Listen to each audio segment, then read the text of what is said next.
Bonjour et bienvenue sur Kansei. Intimité, convivialité, espace, luminosité. Aujourd'hui, nous allons vous faire découvrir, et on sait que vous aimez bien, une maison complètement atypique dans un ancien corps de ferme, complètement métamorphosé. Christophe Aubailly, architecte des PLG, Emmanuel Delair, architecte d'intérieur, ne seront pas là, mais nous ont laissé la possibilité de rencontrer Isabelle et Thierry, qui sont les heureux propriétaires.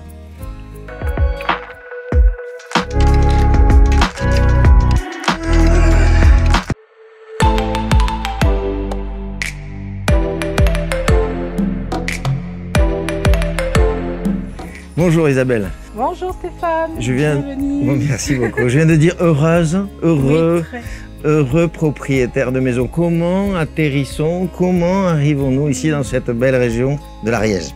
Il y avait l'énergie d'une sérénité qu'il y avait dans cette maison, que je n'ai pas trouvée ailleurs. Il y avait des odeurs, et puis il y avait la maison. Et on a beaucoup discuté, c'est un échange permanent avec l'architecte et puis toutes les entreprises. Et ça apporte énormément. On a découvert plein de choses et vous allez voir le résultat. Avec plaisir. Venez.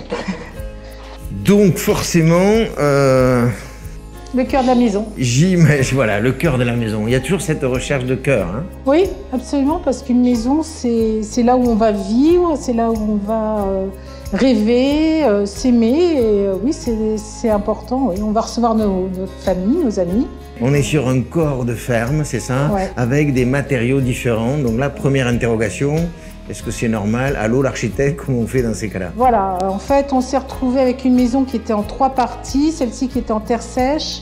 Ensuite, il y a le corps principal qui était en briques foraines. Là où il y avait l'entrée principale. Voilà, l'entrée principale. Et ensuite, il y avait une partie qui était une buanderie, chambre annexe, qui était, elle, en briques creuses. Aujourd'hui, le corps, c'est donc cuisine et espace entrée. Voilà, buanderie et puis chaufferie. Oui. Voilà. Le principe du jour, hein, le salon, grand salon, 100 mètres carrés, je crois. Oui, 110 mètres, oui. Avec une technologie un peu. Hein. Une technologie que mon mari tenait à avoir pour faciliter un peu la vie et puis pour le plaisir d'avoir un grand écran télé. Et puis ensuite, il y avait un bureau. Ça, je tenais absolument dans mon idée, c'était d'avoir un grand bureau pour mon mari. Le principe d'une maison, quelle est votre approche en général? Et dans ce cas particulier, un architecte d'intérieur, un architecte des PLG, comment vous avez combiné la situation? Comment vous avez harmonisé? Est-ce que vous étiez le chef d'orchestre en fait? Mon mari était trop occupé pour s'en occuper. Il s'occupe de la partie financière, c'est vraiment sa partie. Donc il me donnait les accords. Et moi, j'étais vraiment dans mon domaine. J'adore ça. Donc en fait, un très très bon contact avec notre architecte. Et donc un petit clin d'œil sur la famille, donc une petite famille aussi éloignée qui vient se recueillir dans le cocon. Ah oui, mais ça toujours, on est très proches de nos 2 filles. Nous avons 2 filles et un petit-fils. Elles aiment énormément venir, oui. Oui, le petit-fils premier, oui. Un petit souvenir, un peu symbole, le premier coup de pioche, le moment où vous arrivez, le premier jour, le séquence. Non, je crois que pour moi, c'était toutes les visites que je faisais régulièrement le mercredi pour les visites de chantier. Je venais de Londres, voilà. C'est tout le témoignage qui est là. Je venais d'Allemagne et ça permettait de rencontrer les artisans et de voir la maison évoluer au fur et à mesure. Et effectivement... C'était pas des mercredis d'enfants, c'était les mercredis d'artisans. Oui, mais c'était vraiment un rêve. Quel beau rêve. Merci, oui. Merci de nous le faire partager, mais Isabelle. Ça a été avec un grand plaisir. Je vais rencontrer monsieur, oui. Le financier. Oui. Le partenaire financier qui va gentiment nous montrer un petit peu les particularités. Je peux prendre ça pour le voir? Oui, bien sûr. Voilà, merci beaucoup et à très bientôt. À très bientôt, au revoir.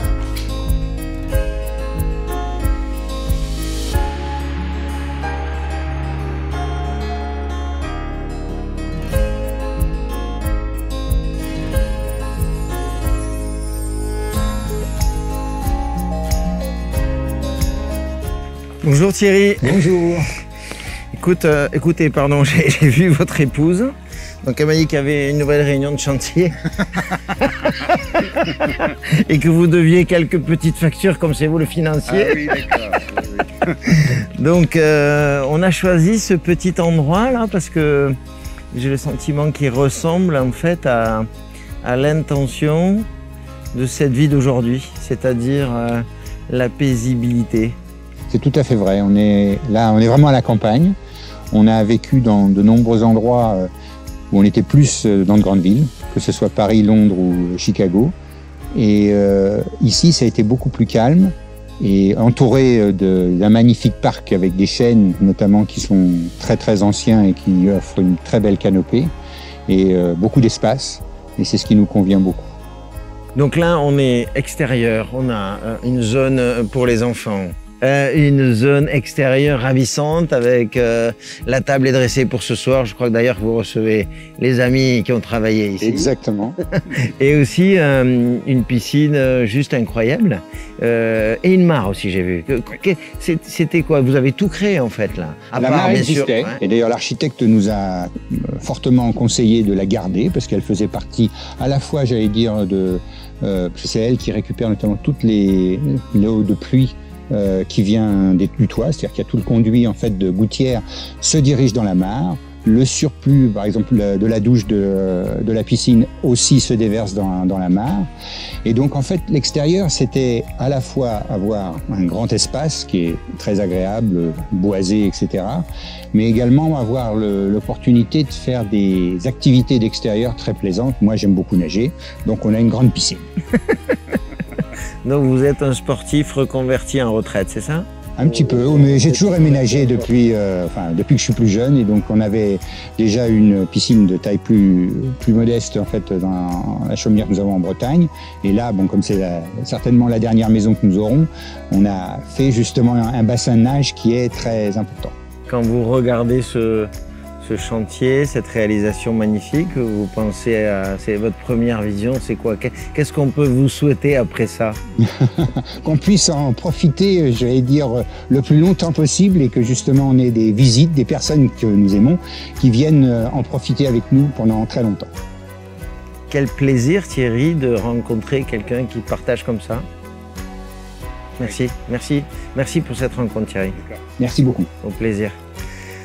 J'espère que voilà, vous avez ressenti en fait cette notion qui n'a pas de valeur, hein, qui n'a pas d'égal lorsqu'on a l'envie de dire aux autres, eh ben, faites-vous du bien et je vais vous montrer un petit peu la voie, modestement bien sûr. Voilà, on se retrouve très bientôt sur Kansei et merci d'être toujours aussi nombreux.